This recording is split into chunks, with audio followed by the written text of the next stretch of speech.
Quelles sont les questions qu'on a posées par rapport au pasteur Marcelo? Moi, j'aimerais bien amener ma contribution là-dessus. Par rapport au Après pasteur... son intervention qui a fait beaucoup de... D'accord. Donc, par rapport au pasteur et... Marcelo, il y avait cette question relative justement à son intervention. Donc, quelqu'un avait envoyé une question pour demander s'il fallait forcément intégrer une église évangélique pour ne pas aller en enfer.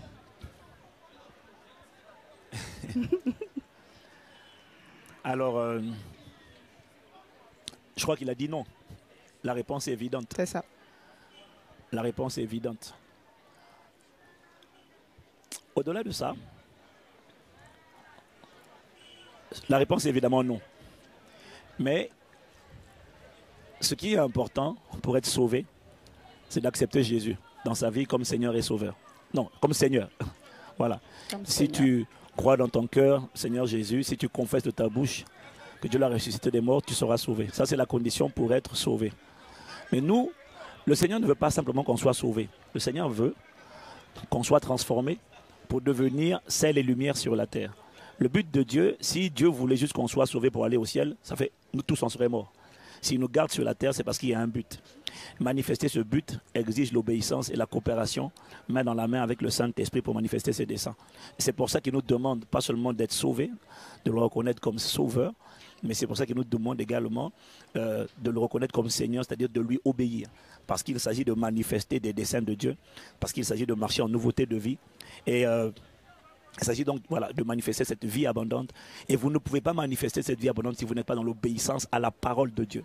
Et pas à la tradition des hommes, mais à la parole de Dieu. Donc, le pasteur Marcelo a dit des choses qui ont pu choquer, qui ont pu déranger, c'est vrai. Mais moi, je voudrais juste encourager le corps de Christ à ne pas alimenter les sujets de controverse et de division, parce que de toutes les manières, il n'y a personne qui en sortira vainqueur. Ce que je crois, c'est que, la révélation est progressive. Tout le monde n'a pas compris. Moi, ma mère, ma famille était catholique. Et un jour, à force de chercher Dieu, j'ai fini par comprendre. Voilà. Et j'ai compris qu'il faut prier pour que chacun reçoive la révélation de Jésus. Pas seulement le Jésus sauveur, mais le Jésus Seigneur, celui à qui on obéit. Et quand on décide d'obéir à Jésus, on va obéir à ce qui est écrit. Et quand on décide d'obéir à ce qui est écrit, il y a des pratiques qu'on va abandonner. C'est la tradition, mais la tradition n'a pas à documenter sur les Écritures. Jésus a dit dans le livre de Marc, vous annulez la parole de Dieu au profit de vos traditions. Donc il y a des traditions religieuses. Il y a des traditions religieuses. Quand on cherche, on trouve, il va nous délivrer de ça. Pour nous garder uniquement sur Christ. Tout doit être centré sur Christ. Amen. On a besoin de personne d'autre que de Christ. C'est ça que le pasteur Marcelo a voulu exprimer avec ces mots. Le fond, il est biblique. Le fond qui consiste à dire que Jésus est le seul chemin, la vérité, la vie, le seul médiateur, le seul intercesseur, c'est 100% biblique. Il n'y a personne qui peut contester ça. Si on lit les Écritures, c'est ce qui est écrit. Voilà. Maintenant, après, je considère que ce n'est pas la peine. Je considère que ce n'est pas utile pour ceux qui se disent évangéliques de continuer d'envenimer en disant nous on a raison, vous avez tort, nous on a raison, vous avez tort. Ça ne mènera nulle part en fait. D'accord. Voilà, prions. Et si on estime que les autres n'ont pas compris, prions que Dieu donne la révélation. D'accord, pasteur. On avait une autre question dans ce même registre.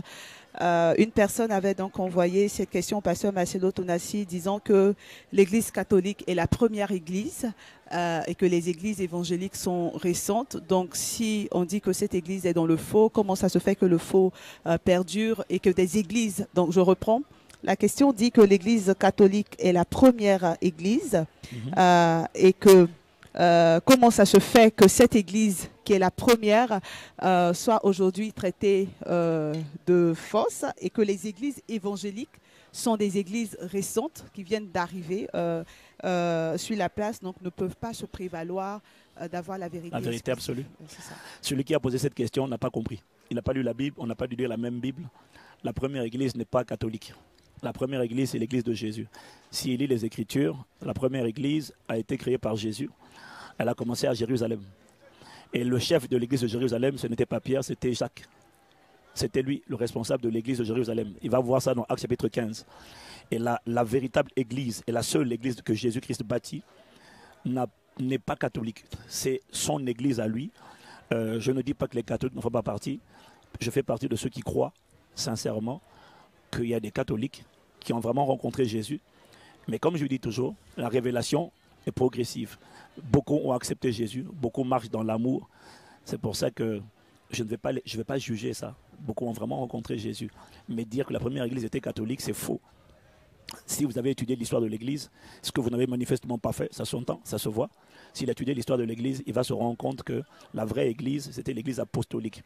Elle a commencé à Jérusalem, elle a commencé à se déployer, elle a créé il y a eu un autre grand pôle d'influence. Le premier pôle d'influence, c'était Jérusalem. Après, dans Actes chapitre 11, on se rend compte que certains de Jérusalem sont allés ouvrir une autre église à Antioche. Ça, c'est la véritable église de Jésus-Christ. L'église de Jésus-Christ n'était pas dirigée par une personne. L'église de Jésus-Christ était une église apostolique où il y avait différents apôtres qui implantaient différentes églises un peu partout selon la direction où le Saint-Esprit les conduisait. Et que l'église universelle romaine a commencé après Constantin. Voilà, et que ça n'avait rien à voir avec la véritable Église. Si on étudie l'histoire de l'Église, vous allez comprendre pourquoi, par exemple, d'où viennent les notions de baptême par aspersion, qui n'est pas le baptême, parce que le mot baptême, ça vient du mot grec baptisma, qui veut dire immersion. Donc le véritable baptême dans la Bible, c'est une immersion, ce n'est pas une aspersion. Mais alors, d'où vient la pratique de l'aspersion? Celui qui pose la question, il ne connaît même pas. Donc quand on ne connaît pas, on pose des questions, on ne devient pas enseignant. Voilà, on pose des questions. Et si tu poses des questions, si vous posez des questions, on va vous répondre. Il y a beaucoup de gens qui donnent des réponses, mais ils ne connaissent pas l'histoire. Quand on connaît l'histoire, on apprend beaucoup de choses. On apprend l'invention du purgatoire. Ça vient d'où? Parce que ce n'est pas biblique, mais ça vient d'où? Voilà. On va vous expliquer que c'est un pape qui voulait construire une basilique et qui n'avait pas d'argent. Mais ça, c'est l'histoire. Ce n'est même pas de la théorie. C'est de l'histoire.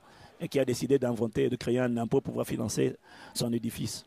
Et c'est comme ça qu'il a créé un impôt, voilà, pour dire aux familles, vous pouvez sécuriser une place au paradis si vous donnez de l'argent. Enfin bon, c'est pas. Mon point est juste de dire, j'ai pas envie de développer l'histoire de l'Église. Mon point est juste de dire que la première Église n'était pas du tout catholique. Voilà, la première Église n'était pas du tout catholique. C'était l'Église de Jérusalem qui s'est déployée après à Antioche, et le responsable de cette Église, c'était un collège d'anciens.